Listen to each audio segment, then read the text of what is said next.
വലിയ അനുഗ്രഹം. ഞാൻ നേരത്തെ പറഞ്ഞല്ലോ, സമസ്തയെ പോലെ രാജ്യത്തെ ഏറ്റവും പ്രധാനപ്പെട്ട ഒരു സാമുദായിക വ്യവസ്ഥയായിട്ടുള്ള സംഘടനയുടെ ഏറ്റവും ശേഷനായിട്ടുള്ള അതിൻ്റെ പ്രധാനപ്പെട്ട വ്യക്തി അദ്ദേഹവുമായി കാണാൻ സാധിച്ചതിൽ, അദ്ദേഹത്തിൻ്റെ അനുഗ്രഹം വാങ്ങാൻ സാധിച്ചതിൽ വലിയ സന്തോഷമുണ്ട്. ഈ സമയത്ത് അതൊരു വലിയ പിന്തുണയും അനുഗ്രഹവുമായിട്ട് എനിക്ക് തോന്നുകയാണ്.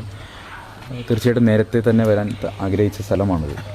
ഇപ്പോഴാണ് സമയം ഒത്തുവന്നത് എന്ന് മാത്രമേ ഉള്ളൂ. എന്തായാലും അദ്ദേഹത്തെ കാണാൻ സാധിച്ചു, സന്തോഷം. അദ്ദേഹം വളരെ നല്ല വാക്കുകൾ പറഞ്ഞു. അദ്ദേഹത്തിന് ഭരണഘടനയുടെ ആദ്യത്തെ കയ്യെഴുത്ത് പ്രതി അദ്ദേഹത്തിന് സമ്മാനിച്ചു. അത് അദ്ദേഹം സന്തോഷപൂർവ്വം ഏറ്റുവാങ്ങി. വലിയ സന്തോഷം. ഈ കയ്യെഴുത്ത് പ്രതി നൽകുന്നതിനുള്ള ഉള്ളിലുള്ള രാഷ്ട്രീയം എന്താണ്? നമ്മൾ ഭരണഘടന മുന്നോട്ട് വയ്ക്കുന്ന മൂല്യങ്ങളുണ്ടല്ലോ, ആ മതസ്വാതന്ത്ര്യമടക്കം തുല്യതയടക്കമുള്ള മൂല്യങ്ങൾ, കോൺഗ്രസ് മുന്നോട്ട് വയ്ക്കുന്ന മൂല്യങ്ങൾ, കോൺഗ്രസിൻ്റെ ആശയമാണല്ലോ ഈ രാജ്യത്തിന് ഒരു ഭരണഘടന, എല്ലാവരെയും ഒത്തൊരുമിപ്പിച്ച് കൊണ്ടുപോകാനുള്ളൊരു ഭരണഘടന. അത് കോൺഗ്രസിൻ്റെ സംഭാവനയാണല്ലോ. 21 ലക്ഷത്തോളം സന്തുഷ്ടരായ ഉപഭോക്താക്കളും 2 ലക്ഷത്തോളം തിമിര ശസ്ത്രക്രിയകളും പൂർത്തിയാക്കിയ മലബാറിലെ ഏക കണ്ണാശുപത്രി Al Salama eye hospital, hospital road, Perinthalmanna.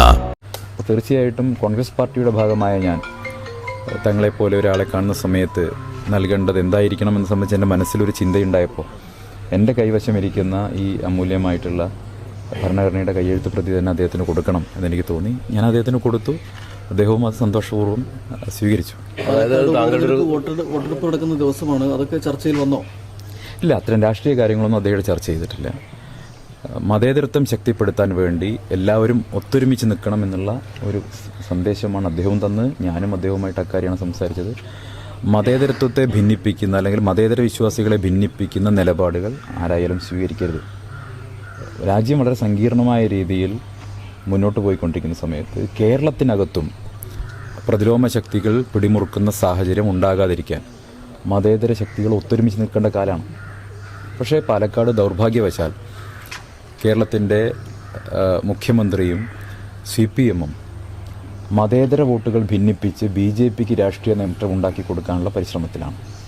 BJPക്ക് വേണ്ടി മതേതര വോട്ടുകളെ, സെക്യുലർ വോട്ടുകളെ ഭിന്നിപ്പിക്കാൻ വേണ്ടിയുള്ള കൊട്ടേഷൻ എടുത്തിരിക്കുകയാണ് CPM ചെയ്തിരിക്കുന്നത്. ഇതാണല്ലോ എല്ലാ സ്ഥലത്തും BJP വിജയിപ്പിക്കാൻ വേണ്ടിയുള്ള പരിശ്രമം നടത്തുകയായിരുന്നു ഇന്നലെ വരെ. പക്ഷേ ആ പരിശ്രമത്തെ പാലക്കാട്ടെ പ്രബുദ്ധരായ ജനങ്ങൾ തിരിച്ചറിഞ്ഞു. അതിഹീനമായിട്ടുള്ള നുണപ്രചരണങ്ങളും വ്യാജപ്രചരണങ്ങളും നടത്തിയിട്ടുള്ള CPM-ൻ്റെ കപടമുഖം ഇന്നലെ അനാവൃതമാക്കപ്പെട്ടു.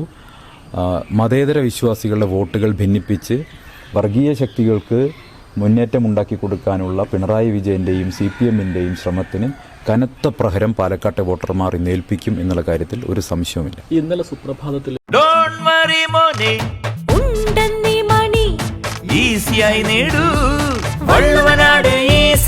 ആവശ്യം ഏതുമാകട്ടെ, പണം ഞങ്ങൾ തരും.